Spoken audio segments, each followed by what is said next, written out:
She's, Oh, She's really? what? She's going to church. she's going. Oh, she's going out. Yeah. Okay, great. But she tunes in on Wednesday. Yeah, Okay. Okay. she could be out there a long Let's time. shove those doors and then we'll let me keep from bothering the people outside.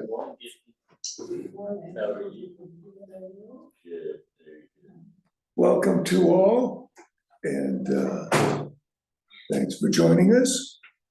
We've been looking at the book or the letter of James. We're just about done with that, actually. We're in the 5th chapter of James, and it begins, "Now listen, you rich people, weep and wail because of the misery that is coming upon you. Your wealth is rotted, and moths have eaten your clothes. Your gold and silver are corroded. Their corrosion will testify against you and eat your flesh like fire. You have hoarded wealth in the last days. Look, the wages you failed to pay the workmen who mowed your fields are crying out against you. The cries of the harvesters have reached the ears of the Lord Almighty. You have lived on earth in luxury and self-indulgence. You have fattened yourselves in the day of slaughter. You have condemned and murdered innocent men who were not opposing you." Wow, quite an indictment, isn't it? The caption in this, my edition of the Bible, says, "Warning to rich oppressors." And that's what we asked last time before we closed. Are there any rich oppressors in the class here? Nobody raised their hand to say that they were a rich oppressor. Does that mean we can just ignore these thoughts here? Or is there something more to be gleaned from these thoughts? I guess if you're a business owner and pay wages, the idea would be to pay fair wages. I never had the say-so over anybody's wages. So, maybe most of you are in that category too. I think many of us who live in the United States, compared to, I would say, the vast majority of people on earth, we do live in luxury and indulgence, and we're considered wealthy because other people live in such horrendous conditions, we can't even imagine how they live. And so I think certainly, I don't think anybody in this room could say that, oh, well, I'm not rich, I don't have all that much. And okay, well, we're not billionaires, but like I say, compared to the vast majority of people, we are very well off, so I don't think we can be complacent. Okay, not complacent. So what should we do? What should we be doing?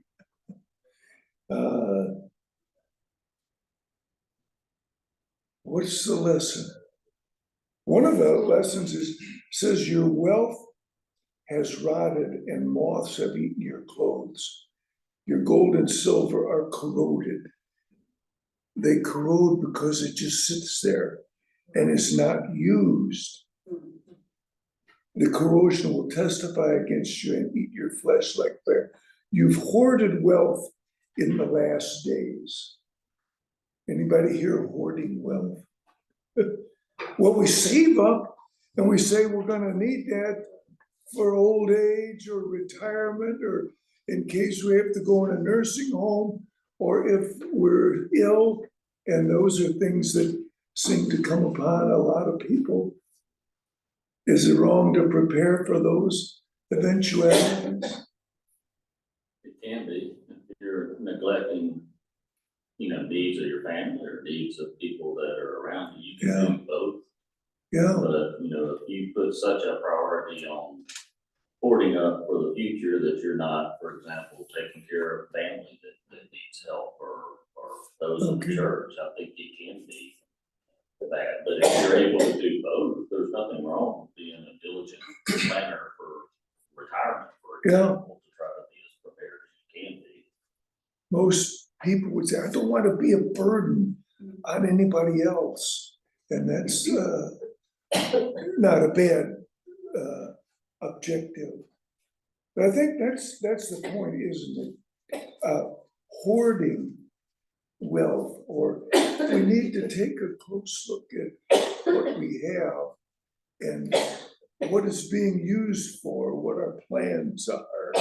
And a lot of us could say, well, it's all, there's not gonna be any left at the end. And then again, if you, put money back, put money away. And I figure at my age, I'm gonna spend my money the way that I want to, my little nest. Yeah, Cause I don't see no reason to have it passed on, okay, because well, of course, my daughter is as old as I am, but Right.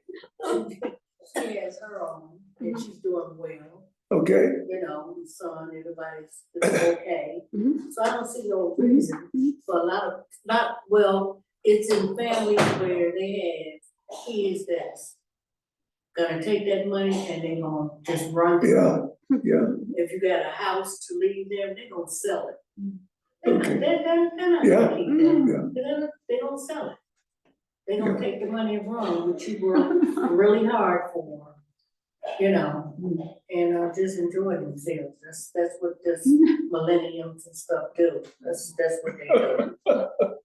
well, I think all generations have those same issues, but that's kind of what Solomon said, if you're gonna just pass it on and somebody else is gonna waste it, but it causes us to think and to maybe plan a little bit and not just, take no thought.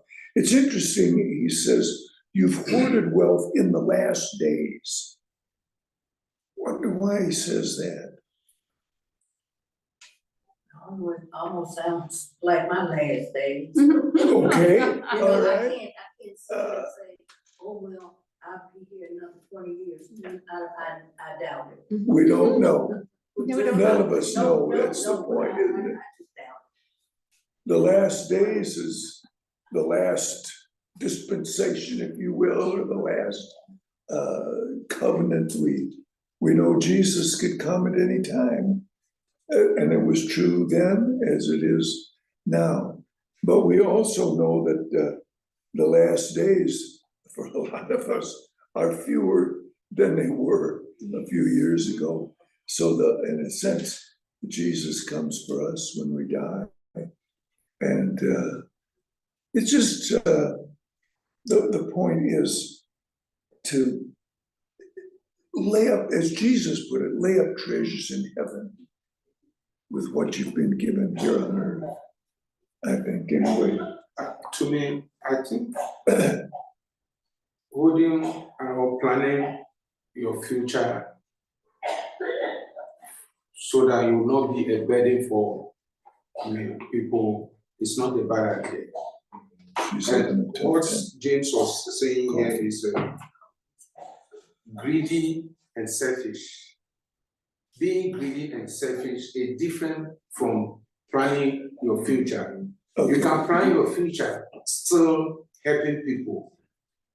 You can plan your future still being somebody who give out, but still Okay, you plan your future.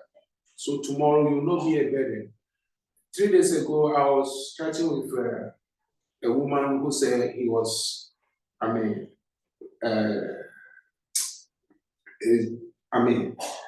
sacked out from his house, apartment where he is living.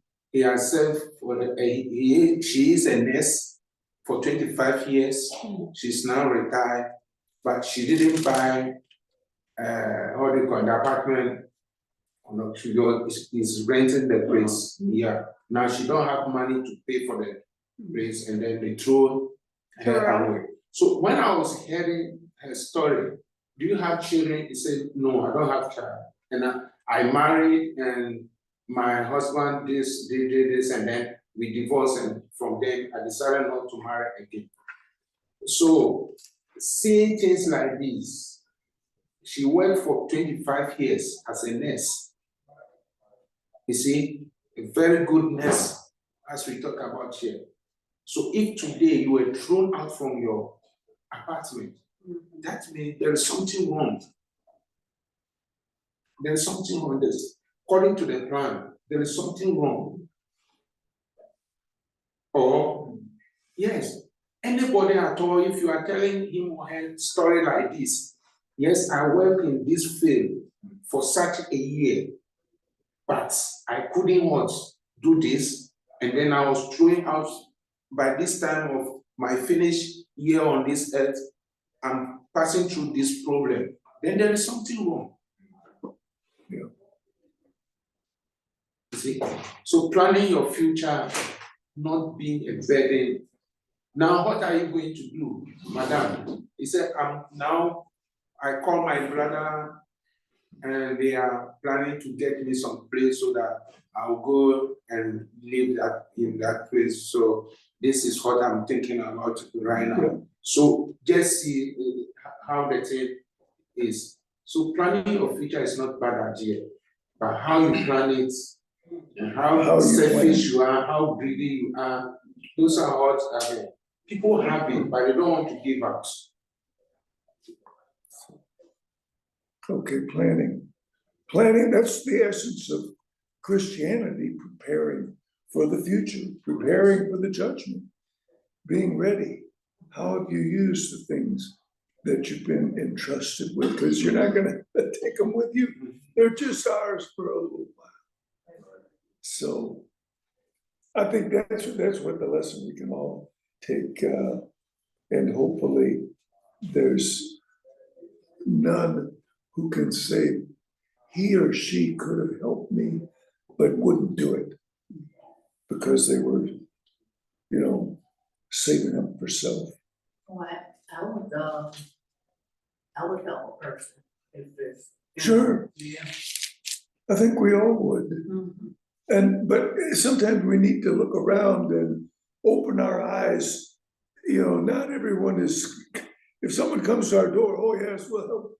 But there's needs around that we need to be aware of and make ourselves aware of. Needs that we can help with.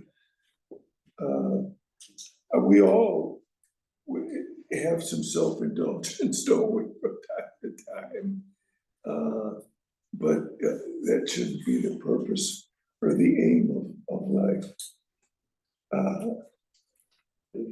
Anyway, any other thoughts on that? Yeah, real quick, I think this is, if nothing else, I agree with what everybody said, I think it's a warning against a certain type of spirit too. I mean, at the root, I think it's a warning against pride, how these riches can make you treat other people, like you look at verse 4, it's like, you have these things, but then you've been fraud, the version I'm reading amplified, so you've been fraudulent, you've been withholding from people you work with, whatever, but you're storing all this up for yourself, and it's just riding, so even though, we in here might not have these things right now, it's a warning, I think it's a warning against that type of spirit. Because I think it can apply to other things, if you have that mindset, like I'm superior, or I can, even the thought that I can have all these things and get away with it. That's right. Right here, he's saying, That's right. God is watching, you know what I mean? And God is watching. all the deeds you've done, That's the soil or whatever's crying out against you, So don't think you just can have riches and get away with it. I'm thinking about all these people in Hollywood or whatever, just doing what they will. Yeah. Like, it's not gonna be sweet after a while. I'm aware of what's coming. Right. When I read verse 5 there, you've lived on earth in luxury and self-indulgence, you fattened yourselves in the day of slaughter. I don't know if to go into it too much, but anybody seen slaughter occur? Animal. My first, Animal. and my first job was Swift and Company. If you go back, you know, that was an old Chicago company. They were meat packers. And we had big stockyards on the south side. And anyway, I got to travel around the country and see many slaughterhouses, if you will, many packing plants, and see the animals going up the chute. And usually they're not aware of it. Sometimes they know that something is gonna happen, or something's going on, and they're a little nervous, and they would spray them down. But anyway, it's a terrible thought here. You fatten yourselves in the day of slaughter. We need to be more than the cattle and hogs that go up the chute to the killing floor. That stockyard was the smell for miles. Oh, yeah. Yes, oh yeah. In the old days, on a hot summer day, you could smell the stockyards up here at Montrose Avenue. And that's, so, boy, 10 miles away it was. St. Louis had it too. I mean, What? I don't know what they were slaughtering, but there was a terrible place going downtown that smelled. St. Louis. Actually, yeah. what you were, you weren't smelling the slaughterhouse, you were smelling the tanneries where they Boy, were that's the. dealing with the hides. Yeah, And, they have it right here on, is that Elston, yeah, there were, canning company? Oh, But they've done something now, because I mean, for many, all many that's years, gone. you Yeah, smell it, no, it's still there. is it, okay, They put something in where it has cut down, yeah. good. Mhm. Yeah, that was a sickening cold, it really was. my mother, when she first came to Chicago in the mid-1930s, worked for a tanning company.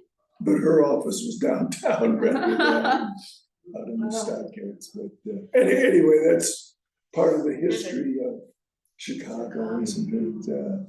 The smelly history. It's certainly, I was watching a little documentary on the Union Stockyards, and it happened to be just yesterday. And the people that lived around those stockyards, believe it or not, the people lived nearby, it smelled like living in a toilet. That was their comment. They interviewed people that still alive after all these years, who'd moved away since then, but that was terrible. I don't know how they could live like that.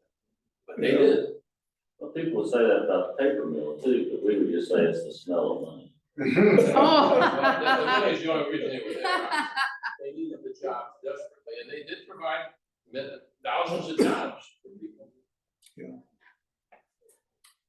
it goes on. Be patient then, brothers, until the Lord's coming. And we've said before that James consists of paragraphs almost like Proverbs. It seems to jump from one to another. And so we ask the question when we move on, is there any connection between one thought and what's gone before? And what do you think? Be patient then, brothers, until the Lord's coming. I think that's one of the problems with the rich oppressors, if you will, or how we deal. You know, it's easy to say, well, tomorrow is going to be exactly like today. I have plenty of time. I don't need to worry about this. That's the way often our lives are arranged. In business, in other areas, there's a deadline. You have to file your taxes by April 15th, or some bad things can happen. Of course, you can get an extension, but you know, if you're working, the boss gives you a deadline. But in working for the Lord, yeah, there's a deadline, because there's going to come a time when we're not going to be able to work anymore, but we don't know when that is. And so it's so easy to say, I'll take care of the spiritual things later. Well, you know, every day is a different day. It's a brand new one. Okay, So you don't never know what's gonna take place. that's right. And I mean, whatever you might be doing might be stopped at that, you know, at a moment's notice. Right. You never know, because it's a brand new day. Yeah. I mean, it's nothing like yesterday, and it's not like the day before. So, There's no retiring. That's right. That's right. We talk a lot about retirement. Serving the Lord. Necessarily give an extension. What's that? The Lord won't necessarily give an extension either. That's right, that's right. When it's time, it's time. Anyway, see how the farmer waits for the land to yield its valuable crop, and how patient he is for the autumn and spring rains. You too be patient and stand firm, because the Lord's coming is near. Don't grumble against each other, brothers, or you will be judged. The judge is standing at the door. Boy, that's kind of a warning. The judge is standing at the door. Again, Jesus could come, or we could, in a sense, face the judgment by dying at any time. We're not promised tomorrow. We need to have that patience, and the farmer uses the time to sow and prepare the ground. You know a lot more about it than I do, but that's what we're doing with our lives. The Lord's coming is near. They had that urgency, it seemed. It's mentioned several times in James and the other letters that we've looked at. The Lord's coming is near. We That's don't what a lot always of the have Christians that. thought he was coming imminently, Well, and some of them yeah. stopped working, and you can read about Yeah, that, one of the that's letters, true. Paul says, don't stop working. That's You know, the Lord's not coming tomorrow necessarily, he could. But they have a different idea about it, I think, than we do. As an example of patience in the face of suffering, take the prophets who spoke in the name of the Lord. As you know, we consider blessed those who persevered. The prophets were a plug, here's a plug for Wednesday evening. That's what we're talking about on our Wednesday evening class, is the different prophets and their letters and their warnings, and in a sense, their patience. Some were impatient. Jonah was a little impatient and is remembered for that. Others are remembered more for patience and talking about what was going to come and having faith that it would. Often it was the day of the Lord. There was going to come persecution and exile and difficulty, but ultimately the Lord would bring about restoration of his people. And we see the day of the Lord as the coming of the Lord Jesus to make things right. Here's another one. Any thoughts on the prophets? We could talk about that all day. As you know, we consider blessed those who, you have heard of Job's perseverance and have seen what the Lord finally brought about. Job, often we talk about the patience of Job. Was Job patient? Not at first, no. He became patient in the long run, Okay, that's the important thing. yeah. Why do you say he may not have been at the beginning? Well, if you were covered with boils from the top of your head to your toe, Okay, you might be a little impatient too, right? yeah, Michelle, you deal with this Well, stuff. I think he was pretty admirable considering, actually. it says, Job opened his mouth and cursed the day of his birth. And so it wasn't as if he was just passively accepting all that happened to him. Just Showing he's human. that's right, he's only human. But he said to his friends, I've heard many things like these. Miserable comforters are you all. Will your long-winded speeches never end? What ails you that you keep on arguing? Anyway, he was impatient with That was- this. Irritating. Trying to comfort him or to help him. And you wanted to confront God too. Cause he had. But, what's that? No, I'm saying he wanted to confront God too. Yeah, Cause he had I won't, man, this is called a conversation, but God had to tell him like, hey, listen, I am the one who, I made everything, you can't question me, just essentially. yeah, he wanted to plead his case Right. before God. I don't deserve this. But what was God's response? Job, you know, those are questions that you need not worry about. Have you, made the world? Have you created things? But this version, maybe your translations, does it say patience? Steadfastness. What's that? Steadfastness. Steadfastness is another word. This New International says perseverance. Perseverance of Job. And he had that, just a couple of verses. Job got up and tore his robe and shaved his head.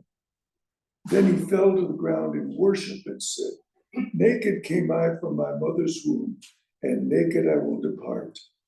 The Lord gave, and the Lord is taken away. May the name of the Lord be praised. In all this, Job did not sin by charging God with wrongdoing. He wanted to know what was going on. Like you say, he wanted to confront God, but he didn't accuse God. He had an attitude of acceptance that the Lord was greater than he was and knew more than he knew. I just wrote down a couple of verses here. His wife said to him, "Are you still holding on to your integrity? Curse God and die." And it's strange advice. I don't know what, anyway, he replied, "You're talking like a foolish woman.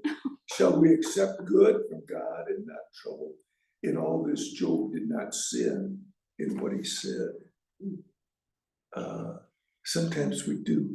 We're tempted to be angry with God and blame it on God and say God has not acted justly, whereas God has acted unfairly. But we'll see. I think it's okay to get a little angry with God. Just don't stay angry with him. Like Job, he got a little mad at him, but he backed off, and everything was fine. He got all his family back, except his wife. Okay, that's Except okay. his well, naked that's- wife. But it wasn't the same kids. What's He that? didn't get the same kids back. No. Was Job alone is that even Jesus also gets angry of God. He said, God, why do you forsaken me?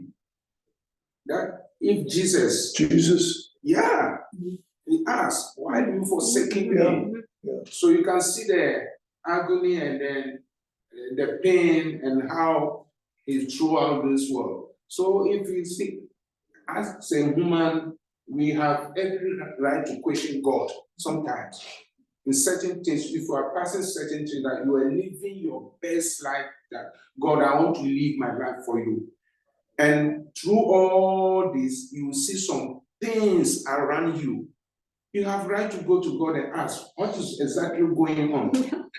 I don't think God is angry of you saying, why do you ask? When God asked Job anyway, he asked him some questions. Yeah.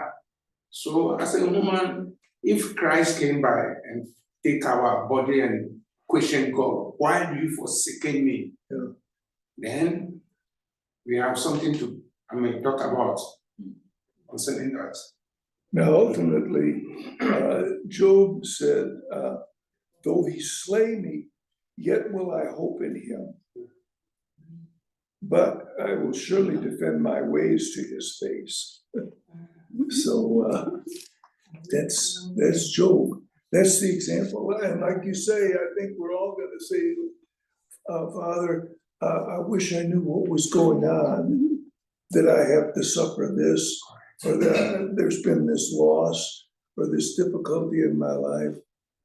I wish I saw your plan. Hopefully, we have the acceptance to say to God, I know that you're wiser than I am, and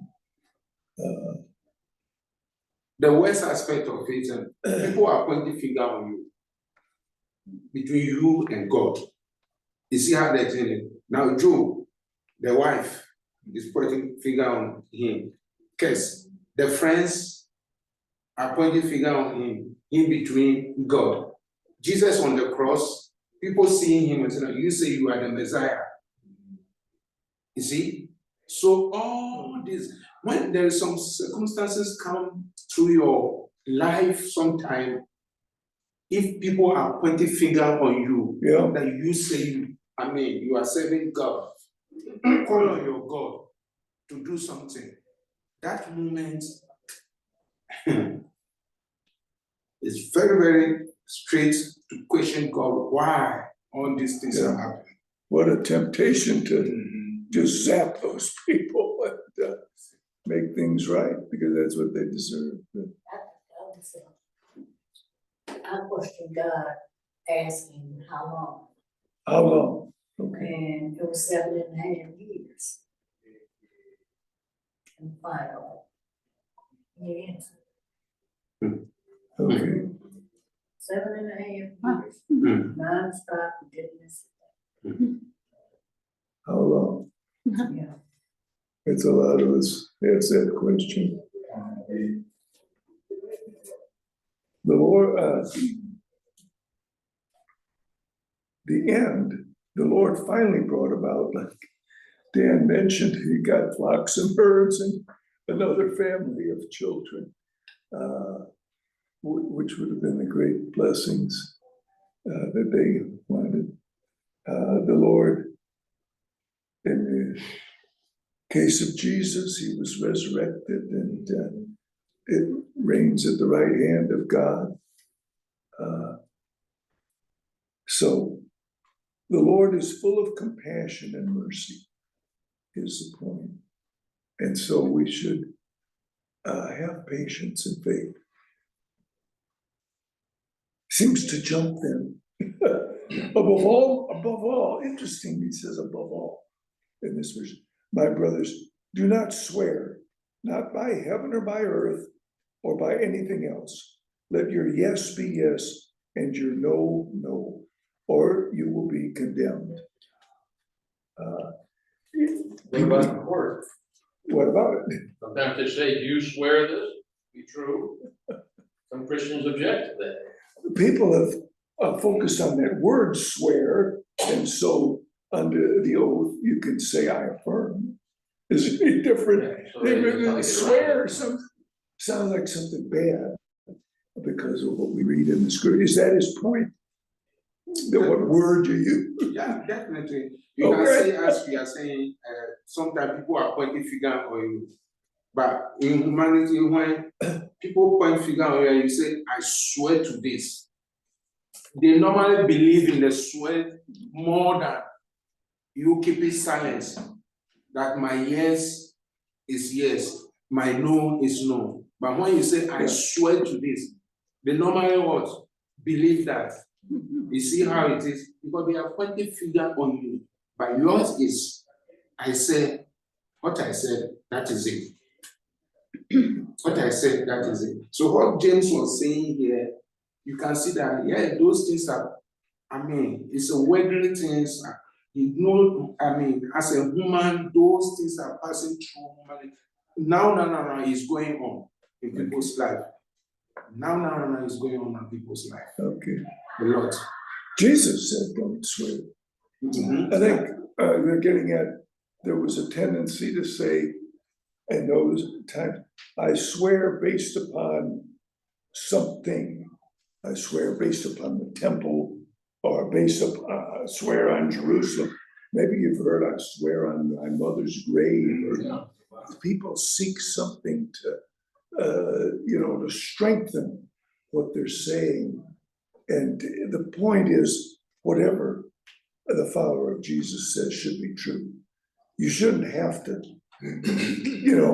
come up with some greater assurance that you're telling the truth, isn't that right? It's interesting, though, you talk about the word we read in Hebrews, when God made his promise to Abraham, since there was no one greater for him to swear by, he swore by himself. When God took an oath to Abraham. And others were on trial. Jesus was on trial. I'm just turning to Matthew 26, which I should have marked. But what does he say?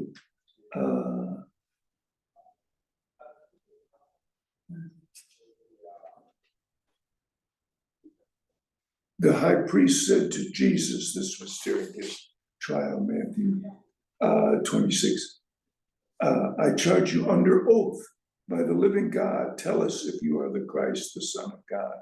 Jesus responds, yes, it is as you say. So he's under oath, technically, if you will. So they're not saying you can't swear to tell the truth in a court of law. If you want to say affirm, you can, but it's just there, it's to emphasize that you realize that it's a serious situation. But to the follower of Jesus, every time you're going to say something, it's a serious situation that you don't tell a falsehood or mislead someone. Anyway, that's my view of it. You probably there. Under the law, there's a lot of interesting, you sign certain documents, but you sign your tax return. If you read the fine print, under penalty of perjury, it's on every tax form, under penalty of perjury. In other words, you can be tried for perjury for lying if anything in that tax form is wrong, which is the kind of, you have somebody else prepared, you just sign it. No idea what's in it. But you're signing under penalty of perjury. A lot of other forms. Read the fine print, Anyway, which most of us don't do, right? just be careful. But if you're always saying the right thing and doing the right thing, you're not going to be worried about whether you're under a penalty or whether you're not. So anyway. Well, it's kind of like if somebody, I know people that say, let me tell you the truth on this one, or whatever it may be. yeah. And there are certain people that use that phrase a lot, and I'm saying this jokingly, but it makes you want to say, so is all the other times. Yeah, really. That's right. They always say I'm not lying. Yeah, like, it's just, Yeah. I said it unfortunately a lot. it's just funny, the person's not thinking about it in that way before you hear it, but. Had to know. It's kind of like the way they did it. I mean, it was like they had different levels of what they swore. So if I swore on my mother's grave, that was a higher threshold of truth than if I swore by my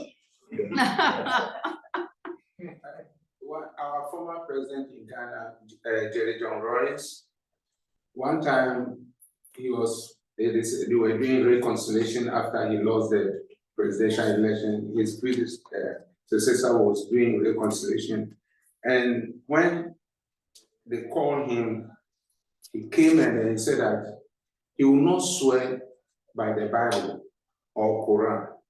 He wants to swear by the gods, so that the gods can kill quickly. Because the Bible, people take it, easy, and they just say that, oh, I swear by the Bible. And they know very well that Jesus is so kind that he will not kill you. He will leave you behind. Later on, you can say that, oh, Father, forgive me. And then you forgive. But the gods will not forgive you. Immediately I swear here, I will swear by this water. And then people say, hey, no. They say, hey, no. So you can see how even a court will tell you are you going to swear by the Bible or a Quran? Yeah. And you say, I will swear by the Bible. Normally, many people say, I will swear by the Bible. You know very well that he's going to lie. He knows very well that what he's going to say is lying, but he will swear by the Bible. You know, you can also swear by God's name, take God's name in vain. Yeah. I have a note here that says this is an extension of teaching that, not to take God's name. in vain. Yeah, Yeah, Many people are guilty of that. yeah, You hear it all the time. Yeah. Society, yeah, God this, God that. yeah, Terrible. yeah. That shows people's disrespect and understanding of God. in the Circuit Court of Cook County, there's some discretion on the part of the judges as to what type of an oath. Some will actually bring the Bible out. I guess if you don't want to use it, you don't have to. But some have it there, and some will have by God, swear by God. That's interesting. Some don't. But When they swear a president in, they always use the Bible. It goes back to Abraham Lincoln or something, you know, even Trump, you know, he used the Bible when he was sworn in, but doesn't now he really sells- mean now he anything. sells Bibles. That's a joke. Anyway, we're just about, I thought we might get through the chapter, but thank you for your comments. We'll talk about the prayer of faith. Is any one of you in trouble? He should pray. Is anyone happy? Let him sing songs of praise. Is any one of you sick? He should call the elders of the church to pray over him and anoint him with oil in the name of the Lord. And the prayer offered in faith will make the sick person well. The Lord will raise him up. If he has sinned, he will be forgiven. Well, there's a lot to discuss there, so we'll put that off until next time, since our time has come. But something to think about. Thank you so much. Here we have had at least 2 occasions where the elders of this church have anointed a sick person with oil at their request. But Doing it good? it's not, well, that, You're always no medium. Nothing wrong with it, I guess. yeah. It's just a custom of their day. They didn't have medicine. One man had cancer and he died pretty soon after that. The one that I'm most familiar with. Or they do what's good. I think Well, I don't know. prayer's your best remedy there. Yeah. I was- Yeah. You don't remember that. They didn't even have aspirin back. There was a fellow, Right. it was that small congregation. on Holsted Street. Drink a little Remember wine. that? This guy named Kate had Yeah, a, wine is. Mark, that's not most of them. yeah, they could mark too. What? Yeah. I thought they were on a, like